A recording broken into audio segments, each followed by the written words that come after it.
काफी लोगों को सुनकर चाहे पक चुके होंगे या बोर हो चुके होंगे, तो मैं आपको आपका लंबा समय नहीं लूंगा। सबको जय भीम, एनर्जी बचिए। जय भीम, जय भीम। बाबा साहब अम्बेडकर, बाबा साहब अम्बेडकर। जोर जुल्म की टक्कर में संघर्ष हमारा नारा है। अच्छा, नारे याद है। हम सब एक हैं सच में। जो हमसे टकराएगा सीधा ऊपर जाएगा। चलिए, पैदा न होते ये मसीहा, पैदा न होते ये मसीहा, तो खुशियों के सिलसिले न होते। बेरंग होती ये जमी और आसमां का रंग नीला ना होता। यह देश तो कब का कंगाल हो जाता मेरे यारों, अगर इस देश को बाबा साहब अम्बेडकर और महापुरुषों जैसे हीरे ना मिले होते।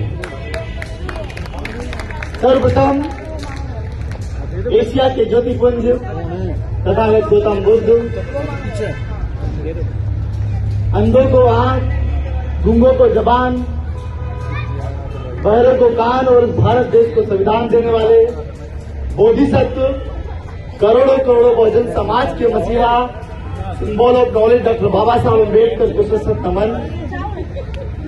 शिक्षा के अग्रदूत महात्मा ज्योतिबा फुले, शिक्षा की देवी सावित्रीबाई फुले, आरक्षण के जनक छत्रपति साहूजी महाराज, संत रविदास, संत वाल्मीकि, फिर रामास्वामी नायकर, ऐसे ही बहुजन समाज में जन्मे संतों और महापुरुषों को मेरा सशक्त नमन।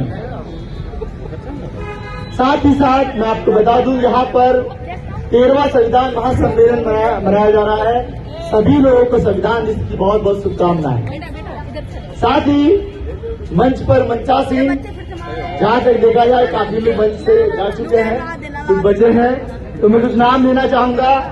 सम्मानित प्रोफेसर राम कुमार साहब, नरेश नागवंशी जी, सुरेश गहलोत, कुलदीप सिंह जी, संदीप कांत जी, और जो है तथागत ज्ञान प्रचार कल्याण समिति, समवैचारिक फूले अम्बेडकर साहू समिति मंच के सभी लोग, उनके अध्यक्ष सम्माननीय हरेंद्र करोड़ा जी और उनकी टीम, जय किशन सिरसवाल सर, इंजीनियर संदीप जी, और जो है प्रेम जी, ऐसे सभी जो भी है समिति के जो लोग हैं, उन्होंने इतना सुंदर और इतना भव्य प्रोग्राम दिया।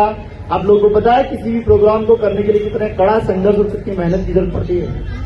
मैं पिछले 1 महीने से देख रहा हूं व्हाट्सएप पे इन लोगों ने गांव गांव जाकर बड़ी कड़ी मेहनत करके काफी मेहनत किया और आप लोगों को यहाँ पर इकट्ठा किया। और जब यहाँ की भीड़ देखी मैंने, दिल को बहुत तकलीफ भी हुई कि बाबा साहब अम्बेडकर ने हमें अधिकार तो दिए, लेकिन उन अधिकारों को हम बचा नहीं पा रहे, क्योंकि हमें फ्री में मिले अधिकार। आज अगर उन अधिकारों का मूल्य हम चुकाए होते तो शायद हम उसकी कीमत को समझते। एक पत्रकार ने कहा था, शायद आपने न्यूज में सुना भी होगा, कि एक डॉक्टर बाबा साहब अम्बेडकर जिन्होंने भारत देश को संविधान दिया, और वही बाबा साहब अम्बेडकर के बड़े जिन्होंने हमें आरक्षण दिया। लेकिन बड़े दुख के साथ कहने में आता है कि वो करोड़ों करोड़ों बहुजन समाज के लोग भी मिलकर भारत देश का संविधान और आरक्षण नहीं बचा पा रहे। ये बहुत ही दुख की बात है। बाबा साहब अम्बेडकर ने कहा था, जब तक संविधान जिंदा है तब तक मैं जिंदा हूं। जिस दिन संविधान खत्म हो गया, उस दिन मैं जिंदा नहीं रहूंगा। तो क्या आप लोग भारत देश के संविधान को बचाने के लिए तत्पर हैं? काफी लोग आए, यहाँ पर भीड़ आकर चली गई।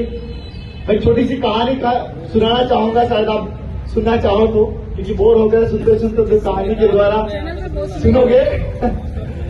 तथागत गौतम बुद्ध जय बुद्ध के विचार प्रकट करने के लिए जब बहुत विशाल सभा में आए, तो वहां पर देखा कि बहुत लाखों की संख्या में भीड़ इकट्ठी थी। वहां पर उन्होंने देखा, बुद्ध ने देखा चारों तरफ, और वो चले गए।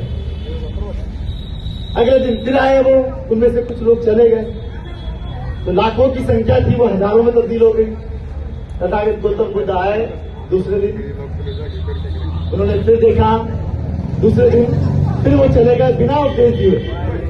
पहले दिन भी बिना उपदेश दिए, दूसरे दिन भी बिना उपदेश दिए चले गए। तीसरे दिन फिर आए, कुछ हजारों की संख्या में लोग वहां पर एकत्रित थे।